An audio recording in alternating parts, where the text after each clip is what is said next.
थी। ये मेरे ससुर और मेरे देवर पे जो राकेश ओझा ने झूठा इल्जाम लगाया है, उसके गुहार लगाने के लिए मैं एसपी साहब के पास गई थी। मुझे इंसाफ चाहिए। ये राकेश ओझा का धंधा बन गया है। हर समय अपना इलेक्शन में अपना छवि को आगे रखने के लिए, अपने आप को आगे दिखाने के लिए और अपना नाम कमाने के लिए वो चाहते हैं कि इन लोगों का नाम खराब करके ही अपना नाम कमाएं, क्योंकि ये बुनियादी रहा है। उनके पिता भी यही काम करते थे। मेरे ससुर के नाम से ही वो आगे बढ़े हैं। उनका शुरुआत वहाँ ही से, उनका नाम को बदनाम करके अपने नाम को आगे बढ़ाएं। वही काम ये राकेश ओझा करते हैं। पहले तो समझ में नहीं आता, ये एकदम पागल है। इनको तो पहले बोलने नहीं आता है। गेरुआ गमछी गला में डाल लेते हैं और इतना झूठ बोलते हैं। इतना झूठ ना बोले कि उनका नाश हो जाए। कम से कम भगवान से डरे। ये झूठा आरोप है, एकदम झूठा आरोप है। कल मैं डीएसपी साहब के पास भी गई थी, आज मैं एसपी साहब के भी पास गई थी। जरूरत पड़ने पे मैं इससे भी आगे जाऊंगी, क्योंकि ये उनका तमाशा बन चुका है। हमारे घर से कभी कोई आगे बढ़कर नहीं निकलता है। मैं आगे बढ़ के निकली हूँ, इसके लिए वो बहुत परेशानी पैदा करेंगे। अब जनता को, पब्लिक को तय करना है कि अपनी बेटी बहू को किस तरह से उसको इज्जत से रहने देना है। क्योंकि ये राकेश ओझा का जो नाम का ये जो आदमी है, ये बहुत ही बेकार है। इसको राजनीति करना है, पर गंदे ढंग से, सही ढंग से नहीं करना है। शायद ये सही ढंग से अगर आज राजनीति किया होता तो ये कब का सीट पे बैठ चुका होता। यही इसका गलती है और ये गंदी राजनीति करने की वजह से आज 2017 से इसका मेहनत बर्बाद हो रहा है। अब ये चाहता है कि हम लोगों का नाम लेकर ये आगे बढ़े। जो इसके पिता करते थे, सेम वही काम ये करके आगे बढ़ना चाहता है। हमें इंसाफ चाहिए और ये केस जो है ये बेबुनियाद है। हम चाहते हैं कि डीएसपी, एसपी जो भी हैं, ऊपर के और भी जो अधिकारी हैं वो आए, अच्छी तरह से इस केस को जांच करें। एक बार हाथ जोड़ के विनती है मेरा डीएसपी साहब से, एसपी साहब से, कि हमारे बारे में भी एक बार सोचें।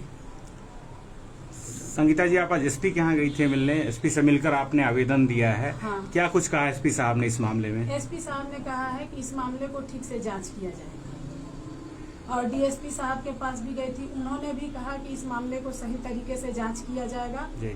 मैंने उनसे हाथ जोड़ के विनती भी किया है कि सर प्लीज एकदम करें, क्योंकि ऐसा आज ही नहीं, आगे भी मेरे ससुर फंसे हैं। आज मुन्ना मर्डर केस में मेरे ससुर 10 साल जेल काट के आए हैं और ये झूठा आरोप है। पूरा गांव का लोग जानता है, क्षेत्र का लोग जानता है। बस यही है कि हम लोगों के पास कोई सबूत नहीं था। इसके वजह से आज उनका 10 साल बर्बाद हुआ है। कुछ भी लोग बोलते हैं, कुछ भी कहते हैं। थोड़ा राजनीतिक मामले में मेरे ससुर जी पीछे थे, उनको ये सब का नॉलेज नहीं था। इसका वजह से विशेषर ओझा इसका फायदा उठाया, समझ गए। और फायदा उठाने के साथ साथ हम लोग का पूरा परिवार का बर्बादी कर दिया। किसी को शौक नहीं है कि किसी का परिवार जेल में रहे, किसी का परिवार इधर उधर भटकता रहे। उसका सबका बाल बच्चा है, सबको शौक है, सबको अपना परिवार का साथ रहने का इच्छा होता है।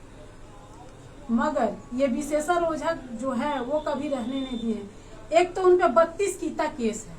खुद उनका बेटा राकेश ओझा ही इस बात को कहते हैं। हाँ, खुद ही सोचिए कि वो कैसे इंसान थे कि 32 कीता केस था उनके। और हम लोगों का घर का तो बर्बादी वो पूरी तरह से कर चुके हैं।